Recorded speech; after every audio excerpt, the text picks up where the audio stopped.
E olha só, segundo os dados do próprio Conselho Nacional de Justiça, quem mata outra pessoa no Brasil tem chances de não pagar pelo crime que cometeu. E mesmo seguindo, viu, todos os trâmites, o indiciamento pela polícia, denúncia pelo Ministério Público e júri popular, mesmo assim. Um em cada 3 processos julgados pelo Tribunal do Júri, principalmente os homicídios, entre 2015 e 2018, terminou sem veredito, após transitar na justiça, em média, 8 anos e meio. Como é que fica a família numa história dessa? E olha, o principal motivo da impunidade é o quê? É a demora para se julgar o crime. E a gente vai repercutir essa questão da impunidade e o sentimento, né, que causa em todos nós, porque isso causa uma revolta em todos nós, não é verdade? Vem cá, participa com a gente. No nosso estúdio eu recebo a psicóloga Luciana Infantini. Muito obrigada pela sua participação. Boa tarde. Boa tarde, Lu. Também a advogada Laila Freitas. Muito obrigada, sejam bem-vindas. E a gente recebe aqui o pai, ele também é pastor, Márcio da Vitória. Há 1 ano ele teve o filho assassinado. Ele vai contar pra gente como é que é esse sentimento de não ter respostas, a resposta que o senhor merecia ao menos, não é verdade, senhor Márcio? Obrigado pela sua presença. Nada, boa tarde, Roberto, boa tarde a todos. É verdade, é 1 ano e 4 meses de espera, né? Depois do homicídio, em março fez 1 ano e só agora, dia 29 de agosto, que a gente fomos convocados para estar participando da primeira audiência, né? A primeira? A primeira, e ainda sem ter certeza do que se vai acontecer ou não, porque a gente não sabe, né?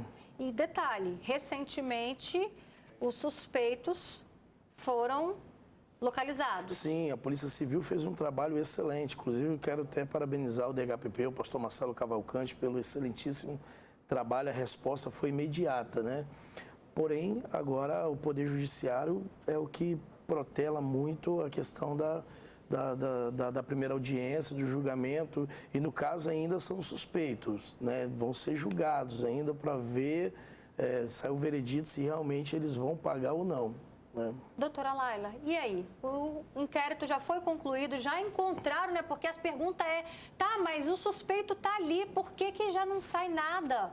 Por que essa demora? Boa tarde, Roberto. Boa tarde. Boa tarde a todos e a todas. Existem vários motivos e consequências por causa dessa demora. Primeiro, na minha opinião, é a sobrecarga da estrutura material do judiciário. Eles não têm computadores, muitas vezes são defasados, são uma quantidade enorme de processos e de investigações que precisam se tornar processos, e uma falta de mão de obra humana, né, de estrutura humana. Você tem, 3 mil processos para um promotor, você tem defensores públicos maravilhosos e maravilhosas, mas que têm uma quantidade absurda de processos para estar peticionando, representando. Isso já cria uma dificuldade muito grande. Eles não conseguem, muitas vezes, o judiciário, no caso, acompanhar os prazos que são necessários para o bom desenvolvimento do processo. E isso acaba prejudicando. Por outro lado, a gente também tem a garantia da presunção de inocência. Então, ele continua sendo suspeito porque precisa passar por um processo técnico dentro da esfera do judiciário. Então, quanto mais a Polícia Civil, por exemplo, elaborar as provas, o relatório investigativo técnico de uma forma correta, equilibrada, mais chances deste processo se tornar, dessa investigação se tornar um processo a partir da denúncia e serem criadas provas técnicas também processualmente. Então, isso também é um problema. Quando você não tem a estrutura humana, seja na investigação policial, seja no processo, você vai criando brechas para que a própria defesa possa trabalhar em nulidades, por exemplo. Então, é importante hoje que essas provas e estes processos sigam os procedimentos necessários para o bom desenvolvimento. Enquanto isso, quem sofre são as famílias. Esse tempo, essa agonia, essa espera, o que isso pode trazer de sentimentos, Luciane, para quem sofre, quem passa por essa dor, revive? Então, Roberta, o dano é muito grande e não é um dano mensurável, porque a gente não tem como medir o sofrimento do outro, as sequelas emocionais, as sequelas psicológicas, que são muitas, né? Porque, assim, desde que nós vivemos em sociedade, lá do início dos tempos, existe sempre um sistema de leis e de regras para garantir o bom convívio. A gente pode pensar até que os 10 mandamentos tenham sido aí o primeiro, né, sistema de vamos colocar ordem nas pessoas para elas viverem em sociedade. Nós precisamos disso, nós como seres humanos. Quando isso falha, a sensação é de injustiça, é de revolta, é de raiva, é de tristeza também pela perda. Então, mistura muita coisa, né, Roberta? E a gente vê aí que não é só a demora, existe também outros problemas no nosso judiciário, né? E aí vamos até abrir um parênteses, um país que se paga muito imposto, é muito contraditório a gente ver isso, mas várias falhas aí que geram essa sensação de injustiça, de impunidade, de descrédito mesmo, que as pessoas, né, acabam sofrendo não só momentaneamente, mas trazendo, dependendo se aquela dor não for tratada, consequências mais graves, como depressão, né, que a gente já sabe disso, como quadros de ansiedade, de fobias e por aí vai. Aconteceu isso com o senhor? Esses sentimentos que vão se acumulando no seu coração, já teve até mesmo alguma consequência emocional na sua vida ou então na vida de algum outro parente da família por conta da perda do seu filho, seu Márcio? Sim, sempre, né? O emocional da gente fica muito abalado e aquela sensação de impunidade, de justiça, traz aquela ansiedade que faz a gente até, se a gente não se segurar, ter um descontrole emocional que atinge totalmente o nosso psicológico. Então você tem que se agarrar em algo, crer no poder de Deus, se agarrar em Deus, porque é uma sensação de impunidade muito grande que penetra dentro da nossa alma, que a gente só fica esperando a resposta. E insegurança e medo, né? Por exemplo, a primeira audiência agora, será que eles vão ser absolvidos? Será que o inquérito foi realmente formalizado? Vão conseguir comprovar que realmente eles foram? E aquela insegurança, será que eles vão ser absolvidos? Eu vou ter que bater de frente com eles depois? Há uma série de pensamentos, né, que a gente tem que segurar em Deus mesmo. Porque na justiça a gente não tem garantia de nada, né? Está marcado para que dia? Primeira audiência? 29 de agosto. Dia 29 de agosto, mas a gente não tem essa garantia. Olha o medo do seu Márcio. É por aí, Laila, né? Não tem como ter essa garantia? Infelizmente, não. Tudo depende na justiça. Por exemplo, está marcada para o dia 29. Tem que se verificar se todos foram intimados, todas as partes, né, todas as testemunhas. É possível que, por uma questão de própria agenda do judiciário, tenha necessidade de redesignar. Então, tudo depende, mas espero que aconteça. Assim como o caso do seu Márcio, são muitos outros, gente. Olha, 1/3 da população prisional do Brasil ainda não foi julgada. O Instituto Sou da Paz divulgou em 2022 um relatório sobre a impunidade aqui no nosso país. Apenas 37% dos homicídios praticados no Brasil em 2019 foram esclarecidos. O índice era de 44% em 2018. Esse estudo considera como homicídio esclarecido casos em que o suspeito é denunciado pelo Ministério Público. No Espírito Santo, segundo esse levantamento, o índice de resolutividade dos homicídios chega a 49%. E aí a socióloga Maria Ângela, ela enviou um vídeo para a gente falando dessa triste realidade do país. O que está por trás disso? Vamos ver. Os crimes esquecidos e negligenciados na sociedade brasileira têm a ver diretamente com classe, cor, né, gênero, orientação sexual, local onde mora. E isso pode ser, né, contrário aos pseudos infratores. A justiça brasileira é seletiva. Logo, né, se o evento acontece em uma sociedade ou numa classe social mais alta de pessoas brancas, né, de outra classe, dos bairros nobres, os processos são levantados, são averiguados com maior profundidade. Nesses bairros que já são considerados perigosos, que as pessoas já são consideradas suspeitas de antemão, em geral, né, é esquecido muito rapidamente e a averiguação, né, a investigação não tem a profundidade que outras classes teriam. Então, essa é uma questão, sim, de classe, de cor, de gênero, né, e de orientação sexual que vai fazer a diferença nessa nossa sociedade. O problema está na estrutura social e não exatamente nas pessoas, né? A sociedade tem na sua estrutura um processo excludente. E quantas vezes, né, a gente sabe de casos em que eles nem tiveram a oportunidade de serem esquecidos, porque não caiu no conhecimento público, né, Laila? Exatamente. E, de toda forma, existe uma questão da memória, né?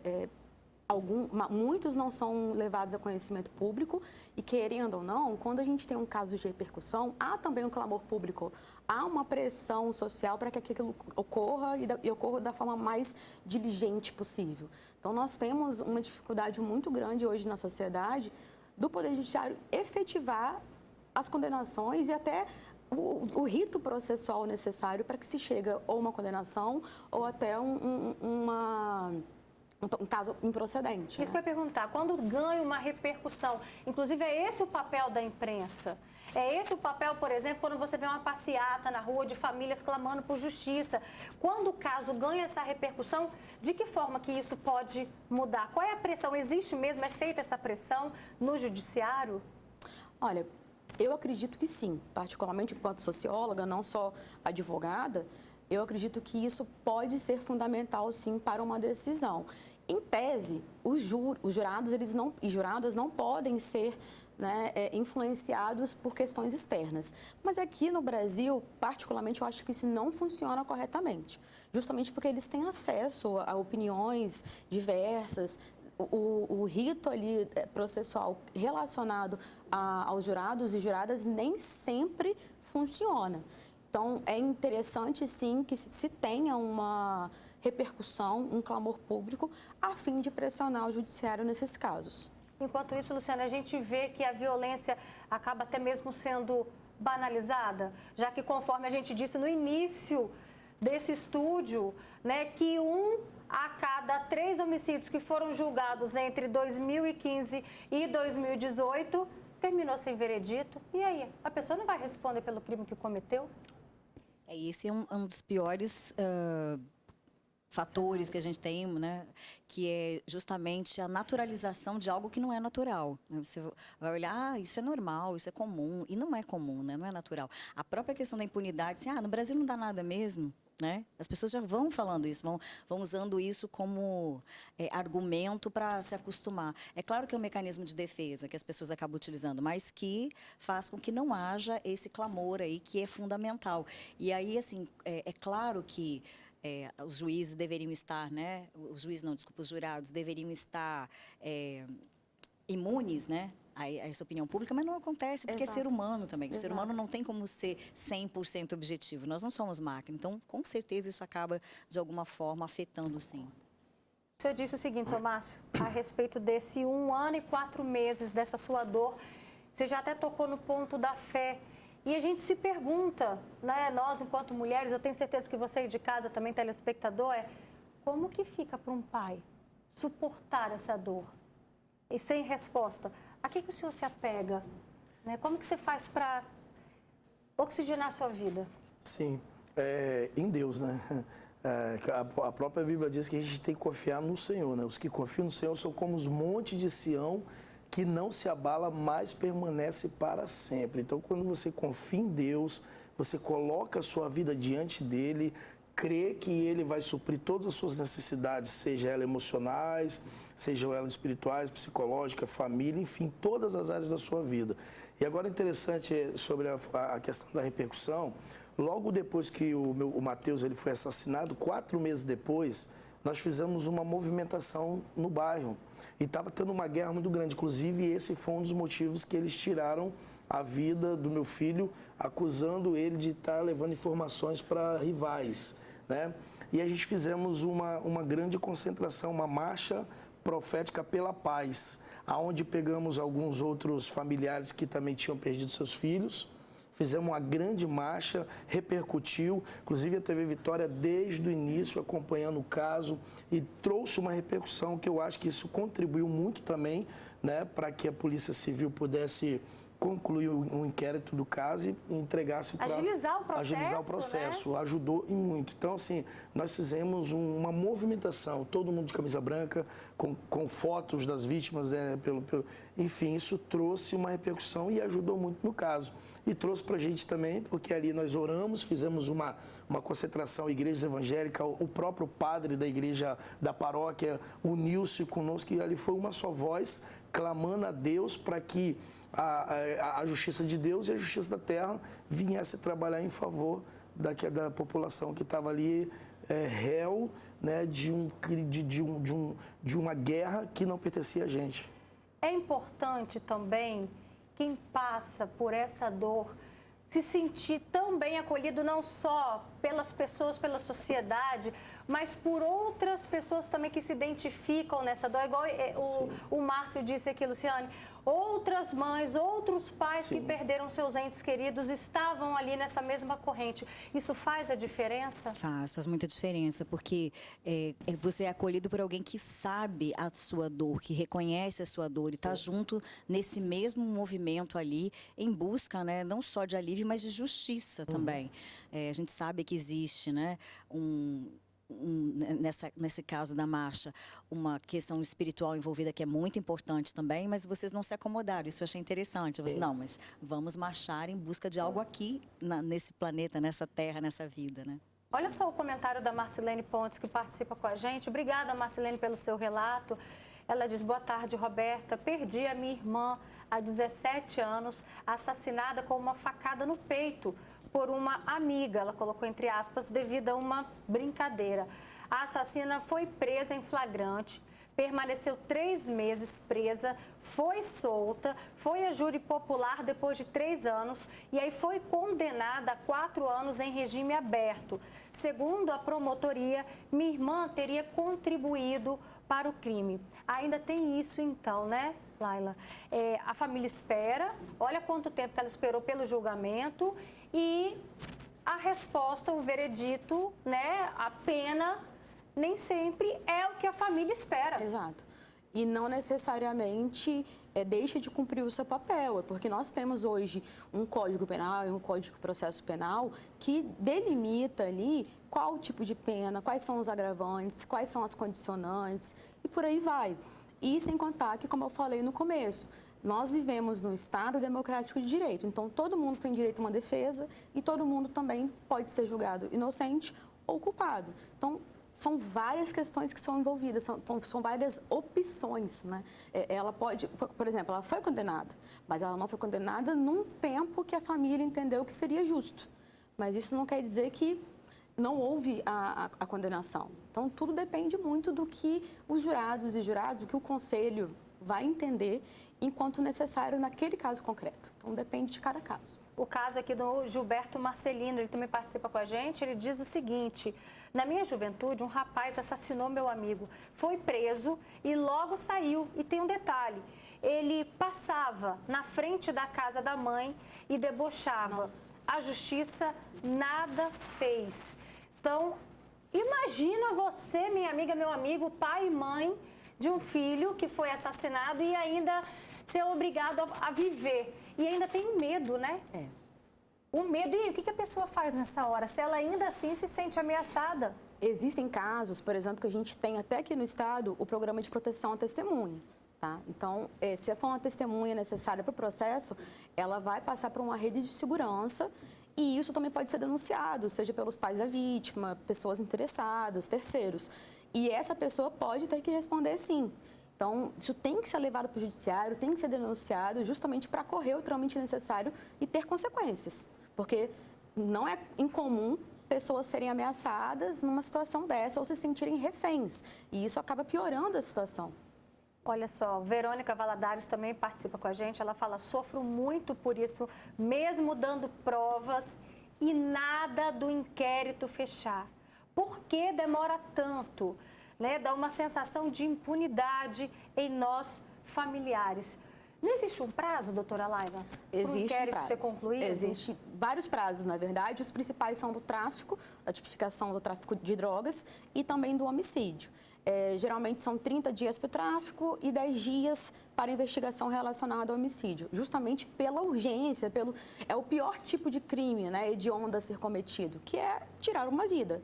Mas muitas vezes esse prazo ele é prorrogado, podendo ser prorrogado por até 2 vezes. Então, se são 10 dias, seriam 30 dias. Após isso, precisa haver a denúncia ou o processo ser extinto arquivado. Mas nem sempre isso acontece, vai sendo postergado, sendo necessário jogar um pouco para frente, vamos colocar assim, na tentativa de encontrar as provas, os indícios para denunciar aquela pessoa. E nisso acaba, às vezes, perdendo o próprio objetivo daquele processo. E, seu Márcio, como tem sido a sua vida desde então, né? De 1 ano e 4 meses atrás até o dia de hoje? Então, é aquele negócio, a gente tem que preencher o vazio com algo que te edifica, né? E eu me seguro muito, eu aprendi a trabalhar com o meu emocional como? Fazendo aquilo que eu amo fazer, ao contrário do que fizeram. Me fizeram mal, eu vou fazer o bem, né? Tiraram a vida do meu filho, eu vou ajudar da vida quem está perto de morrer. É onde eu trabalho com o processo que eu faço com a comunidade terapêutica. Eu resgato vidas, né? A gente tira das ruas, do crack, da cocaína, do álcool. Hoje nós estamos com 21 pessoas dentro do nosso projeto em tratamento. Tiramos pessoas das mãos de traficantes por perto de morrer, né? Então eu acho que a melhor forma de você conseguir sanar esse sentimento é você fazendo o contrário, como a própria Bíblia diz. Bem dizer os que te maldizem e abençoar quem te amaldiçoa. Então você tem que fazer o bem. Então, é fazer a diferença para que você, pelo menos, contribua, mesmo que seja uma pequena porcentagem, mas que você faça uma sociedade melhor. Você está na parte da contribuição, da melhoria do ser humano, né? É admirável a sua fé. É admirável, mesmo diante de toda a dor da perda de um filho, que é o nosso maior bem desse mundo, o maior presente divino. Ouvir isso de um pai, ver o quanto você ressignificou. Que o Senhor continue firme nessa fortaleza e que a justiça seja feita. Viu? Amém. Obrigada, doutora Laila. Obrigada também, Luciano Infantini. E mais uma vez, obrigada, pastor, pela sua presença, viu?